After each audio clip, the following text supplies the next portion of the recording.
Kalau Tuhan meletakkan kuk di atas pundakmu dan engkau berkata, ini kupikul sebagai bukti bahwa aku mengasihi Tuhanku, maka kuk itu akan menjadi sangat ringan.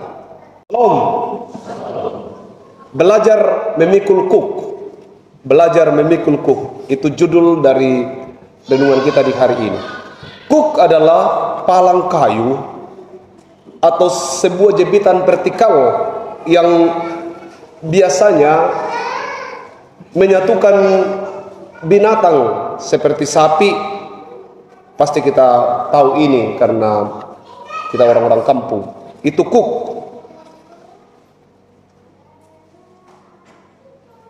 Digambarkan dalam Alkitab bahwa kuk itu sebenarnya bicara tentang beban hidup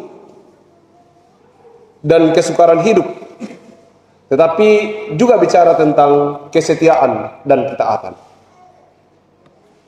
Selain kedua makna tadi, dipahami bahwa kuk itu adalah bukti ketaatan dan ketundukan, disimbolkan seperti stola. Ini sebenarnya stola, gambar stola lama itu ada di belakangnya, menggantung, karena itu lambang sebagai kuk. Kolar juga itu bagian dari kuk, dipasangkan kepada pendeta, dan stola dipasangkan kepada majelis gereja sebagai simbol bahwa ini kuk. Kuk ini menjadi beban yang ringan, tetapi kuk ini juga bisa menjadi beban yang berat bagi orang-orang tertentu. Kuk itu juga bisa berupa tali kekang yang dipasangkan di mulut kuda, sehingga kuda itu tidak bisa kemana-mana, dikontrol oleh tali kekangnya. Itulah kuk.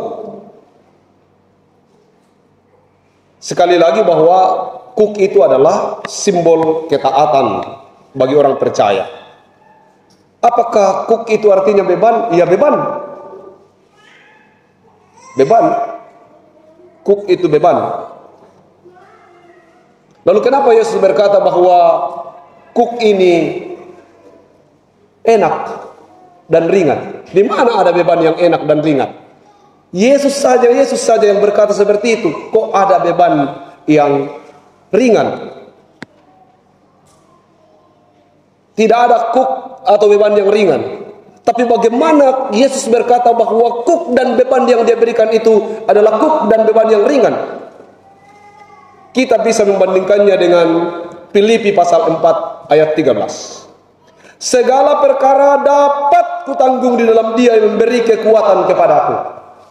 Artinya memang kuk itu juga adalah beban, dan yang diberikan Yesus itu juga adalah beban berat.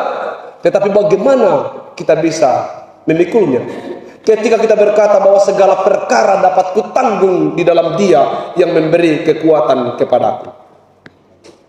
Jemaat yang dikasihi Tuhan,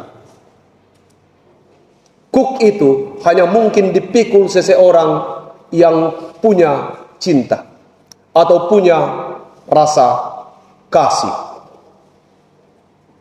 Seseorang yang tidak mengasihi Tuhan akan merasa bahwa seluruh hal yang diletakkan di pundaknya adalah beban dan sangat berat. Sekecil apapun itu tetap akan menjadi beban, karena kita tidak mengasihi Tuhan.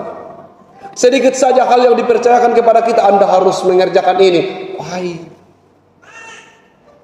Mak dompeng tahu, laman dodos, mengampadena, dan lain sebagainya.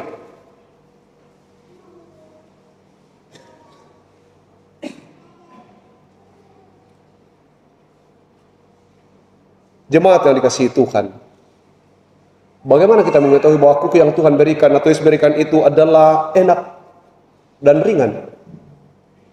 Dan kenapa harus ada kuk?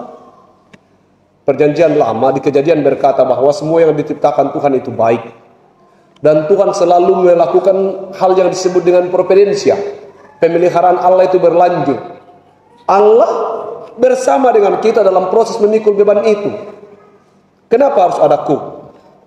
Kalau Pak Gaba itu memikul gaba dengan berat 100 atau 1 kuintal melalui pematang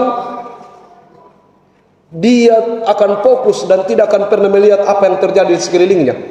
Dia akan memikul gabah itu dengan arah yang jelas, fokus pada pematang. Dia tidak akan melihat yang lain. Itulah sebenarnya makna dari memikul salib. Tapi kenapa kita harus memikul itu? Sekarang kita sedang ada di tengah kondisi yang sangat luar biasa. Kita ditantang untuk memikul kuk, tanggungan Natal jemaat, tanggungan dapel, tanggungan Natal jemaat, tanggungan Natal klasis, tanggungan-tanggungan ini, aksi-aksi ini, dan berbagai macam kuk yang sedang diperhadapkan kepada kita di saat-saat ini. Berat, oh berat, 35.000 itu berat. Tapi karena begitu pentingnya kita menyapa sahabat di dunia maya, ini bukan mayanya Dedi, di dunia online sana, maka 35.000 per bulan itu ringan sekali. 400.000 bahkan untuk Indohome kita habiskan karena kita anggap itu bagian dari sesuatu yang melekat pada diri kita. Satu ayam untuk perkunjungan dapel dipersoalkan harga 100 kah, harga 90 kah, atau harga 120 kah. Ini satu ayam. Tapi kalau kumpulan rumah tangga biar sendiri bisa 5 ayam. Iya.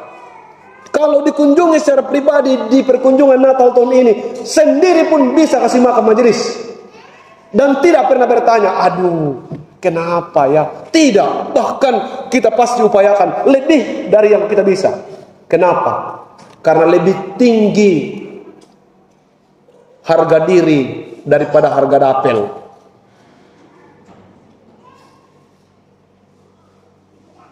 Susah sekali.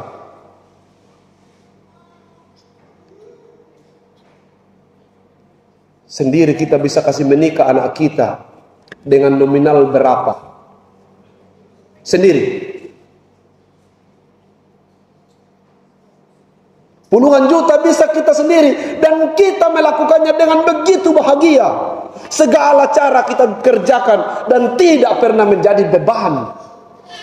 Bahkan semakin berat kita semakin berkata, inilah tanggung jawab, inilah bukti seorang ayah, inilah bukti seorang ibu, inilah yang disebut dengan keluarga. Kuk itu menjadi ringan ketika apa? Ketika engkau mengatakan bahwa ini kupikul sebagai bukti cintaku kepada anak-anakku. Dan kalau itu digeser sedikit saja, kalau Tuhan meletakkan kuk di atas pundakmu dan engkau berkata, ini kupikul sebagai bukti bahwa aku mengasihi Tuhanku, maka kuk itu akan menjadi sangat ringan. Ada orang pacaran, setiap hari wajib hukumnya untuk telepon pacarnya. Dan di waktu yang tertentu itu dia akan meninggalkan kesibukannya dan menelpon pacarnya. Biasanya waktu masih pacaran. Kalau sudah menikah, jangankan telepon. Iya, diantar saja sudah. Lebak aku kelap. Lebak kalian aku mepaku. Oh, toh? Nanti kalau nambil ular istrinya baru bilang, awai, kenapa tidak ditemani? Bagi kita melihat itu, wah, perbudak ceweknya ini di sana. Toh? Kelihatan seperti itu.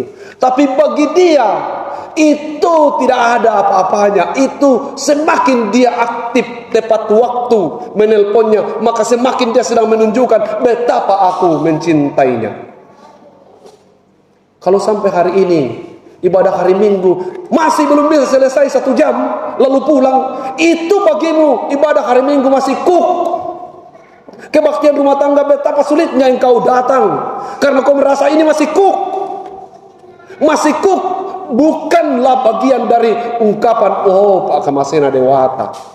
Kasih dan kemurahan Tuhan begitu nyata. Kalau Anda belum mengasihi Tuhan, Anda akan terus merasa bahwa semua yang saudara kerjakan untuk orang yang Anda tidak kenal itu akan berat.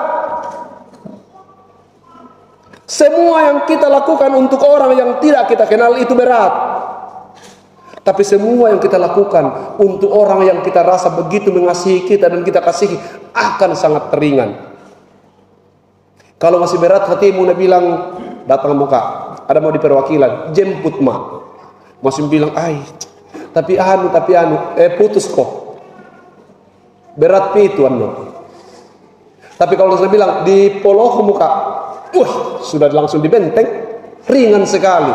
Itu berarti bahwa tanya bapakmu, mau kami lamar juga seperti Pio. Begitu.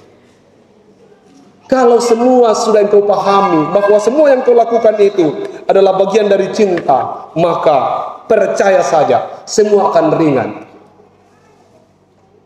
Hai Pak Pendeta, PL1 latihan paduan suara.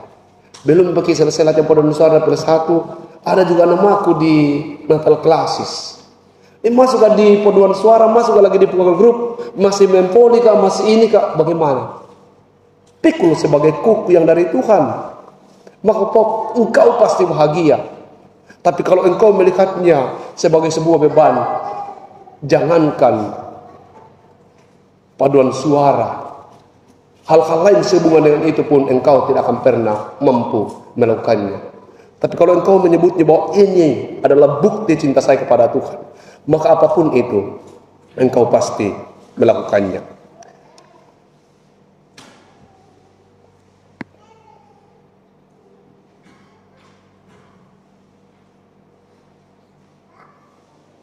Lalu apa perbedaan? Kalau dunia ini juga punya kuk, lalu Tuhan Yesus berkata, kuk, mari datang kepadaku, maka aku akan memberikan kuk yang ringan dan lembut. Apa bedanya? Kuk yang diberikan dunia adalah kuk perbudakan. Sedangkan kuk yang diberikan oleh Kristus adalah kuk pembebasan. Semakin dunia ini memberimu kuk, maka semakin beratlah hidup ini. Semakin dunia maju. Kemarin di kebaktian rumah tangga saya katakan, saya baru saja membaca buku dengan sebuah cerita bahwa ternyata semakin dunia ini maju, maka semakin orang akan lebih suka memikirkan hal pribadi. Semua hal pribadi. Tadi saya sudah ceritakan, kalau dia kumpulan rumah tangga, satu jemaat bisa dibiayai sendiri. Tapi kalau sudah bicara daerah pelayanan, mulai agak sulit. Apalagi kalau mau bicara klasis, lalu pada tingkat yang lebih besar lagi. Dunia memang sudah berubah. Makin ke depan ini akan launching benda-benda yang sifatnya makin pribadi. Tandanya mahal itu mobil Ferrari, tapi hanya 2 orang saja bisa masuk dalam. Semakin mahal sesuatu, semakin akan privasi. Semakin hanya menjadi milik sendiri. Semakin dunia ini maju, semakin orang akan memikirkan dirinya sendiri. Dan siapa yang bisa mengingatkan kita untuk berpikir yang lain? Ya, kita harus, gereja harus melakukan itu. Orang sudah tidak suka naik bus, karena di bus ada 50 orang. Tidak suka lagi kebersama-samaan. Lebih suka menyatakan dirinya sendiri. Dan kesendirian itu menjadi bagian untuk membuktikan aktualisasi diri. Tuhan mengundangmu untuk datang kepadanya, melepaskan perbudakan dunia. Kasih keluar itu ambisimu. Ini yang mau kupasangkan kau. Mengasihi Tuhan dan sesamamu. Nafsu dunia memberikan kuk dan beban yang memperbudak. Kristus datang menggantikan kuk itu dengan kuk surgawi. Kenapa harus ada kuk? Kuk itu patron, penunjuk jalan kepada saudara untuk menuju kepada surga. Dikasih naiki beban, dikasih naiki tanggung jawab, supaya dengan tanggung jawab itu kita tahu bahwa kita ini anak Tuhan. Ada salib yang kita pikul. Kita orang merdeka, bebas, tetapi pada diri kita ada kuk, ada tanggung jawab, membuktikan bahwa diri kita sebagai anak-anak Tuhan, orang-orang percaya. Tuhan dengan segala kegembiraan, Tuhan menginginkan kita untuk melakukan segala yang dikehendakinya dengan kegembiraan. dengan sukacita. Itulah dia berkata, kuk yang kuberikan adalah ringan. Dalam pekerjaan Tuhan tidak cukup sukarela. Sukarela itu iyo anu saja, iyo pokoknya kerja ji, tapi sukarela. Dalam pekerjaan Tuhan sukarela saja tidak cukup, harus sukacita. Anda diberi tugas mengerjakan ini, kerjakan dengan sukacita. Kasih senang betul di penam hatimu, kasih senang hatimu, kerjakan dengan gembira. Itulah ukurannya. Bagaimana kita bersukacita menjadi pengurus dapel? Jangan menjadi pengurus dapel hanya ya kalau mau saya sebenarnya bisa mau kayu. Stop kalau Anda sudah tidak mengerjakannya, karena rugi Anda mengerjakan sesuatu dengan tidak sukacita. Orang tuanya katakan ponun di penammu. Kalau Anda melakukannya, Anda gereja dengan benar-benar bersukacita, bukan sukarela. Lakukan dengan serius, ibadah dengan benar-benar berkualitas. Kualitasnya itu menunjukkan karena kita punya hubungan yang baik dengan Tuhan. Bagian dari bukti cinta, bagian dari bukti kasih sayang. Sebenarnya tidak ada apa-apa, tapi karena adik mau menikah, bagian dari bukti, bagian dari cinta, merabe tahu. Apakah kamu memiliki perasaan itu kepada Tuhan? Apakah kamu memiliki hati yang sama terhadap Tuhan? Karena bagian dari cintaku kepada Tuhan, merabe tahu. Apakah itu ada di hatimu? Apakah itu ada pada dirimu? Atau hatimu baru sebatas karena bagian dari cinta kepada adik saya, mau menikah tidak ada apa-apa, saya harus pinjam dulu. Apakah baru sebatas itu? Ataukah saya juga sudah mulai berkata, bagian dari cinta saya kepada Tuhan, maka saya harus merabe dulu. Cinta kepada Tuhan. Dan orang yang cinta kepada Tuhan, yang padanya ada kuk, itulah yang akan melakukan hal-hal seperti ini. Dia melihat bahwa segala yang Tuhan letakkan di pundaknya bukan lagi kuk perbudakan, tapi sebuah bagian dari bukti cinta dan kasih kepada Tuhan. Mari memikul kuk Tuhan, beri pundakan.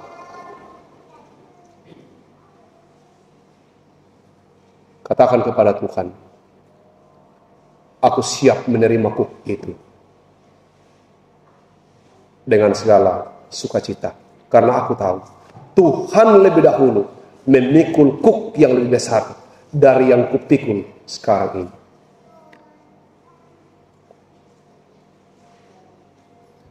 Katakan, segala perkara dapat kutanggung di dalam Dia yang memberi kekuatan kepadaku.